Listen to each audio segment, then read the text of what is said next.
meeting at Queen's Hall, Carlisle by Mr. Gilmore, Ministry of Munitions, calling for women munitions workers.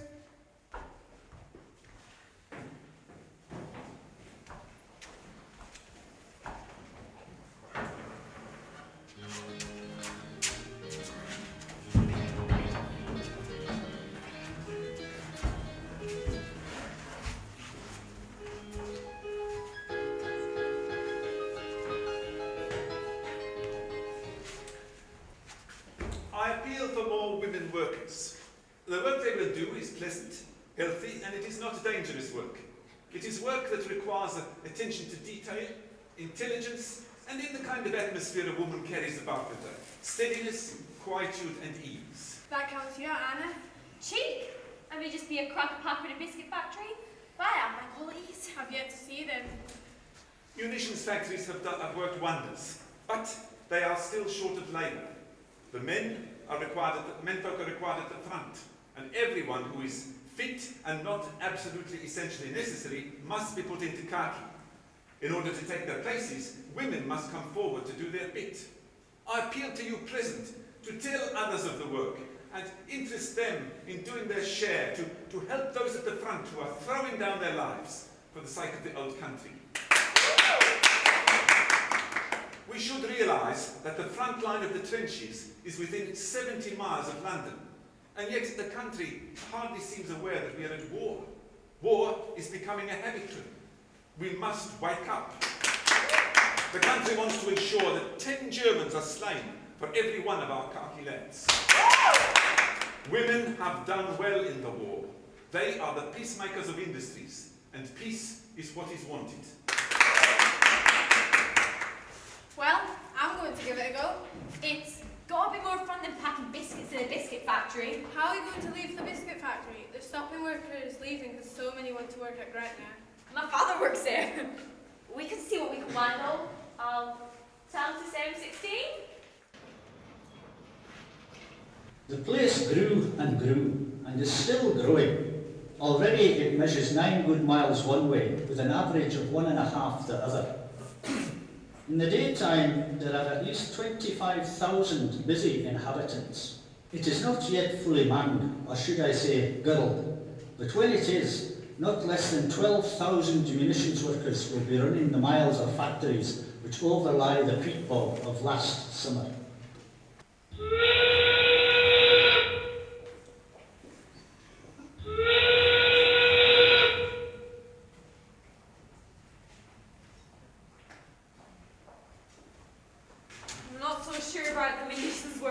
Stop complaining. It's not like a biscuit factory. The money's well better. Yeah, I suppose. Damn it, it's so blooming cold today. The milk was frozen again in the dormitory, Don't let the supervisor you speak like that. She's such a stickler. It's so much warmer working in Nat's house, shoveling sulphur into the ovens. Yeah, it's so horrible. I know where I'd like to be working. Breaking cotton bales. At least you know it's not going to blow you up. Blooming hard work, though. Yeah, the money's not as good. It's taken me ages to work my way up to earning good money. It's dangerous, though. Not if you take care. It's the fumes coming off the drying cordial that gets a bit much. A few months ago it was alright, but now it's winter. I'm perished. Girls, I must remind you to follow the rules of your charge hands and section managers. We'll do our best, miss. I must also insist that you follow the rules regarding standard of dress. I note that some of you are taking liberties. Look at the way you wear your caps. It's how us girls in the section like to wear them. It makes us different. I'll be watching you.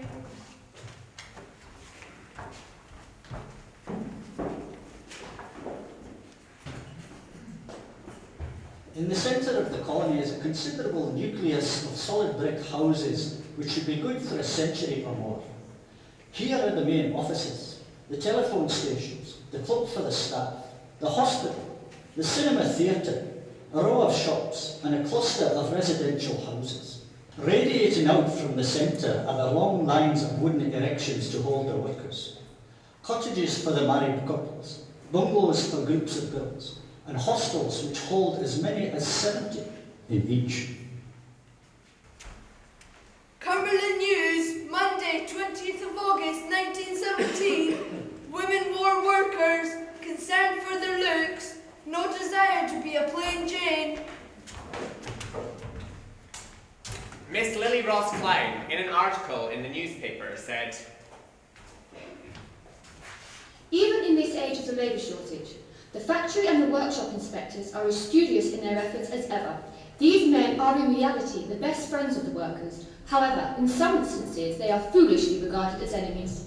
No doubt it was the fear of the inspector which caused a certain manager to discharge a girl without notice for flatly refusing to wear the cap which is used to prevent the women's hair catching in the machinery. Miss Clown declared, I would be made into a plain Jane and rather lose my position. which she did.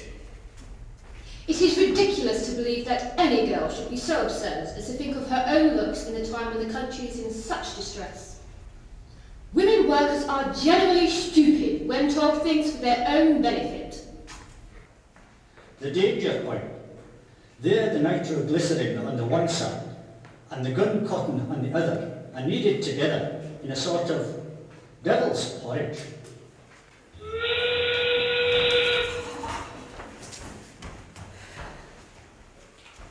Hello. It's a bit nippy. It's bloody freezing, Oh, boy. you're telling me. I'll be glad when I'm finished. Oh my God, yeah, what was that? Look over by the acid point. It's on fire. Oh, hell. Look at that girl. What is she doing? That's Roberta.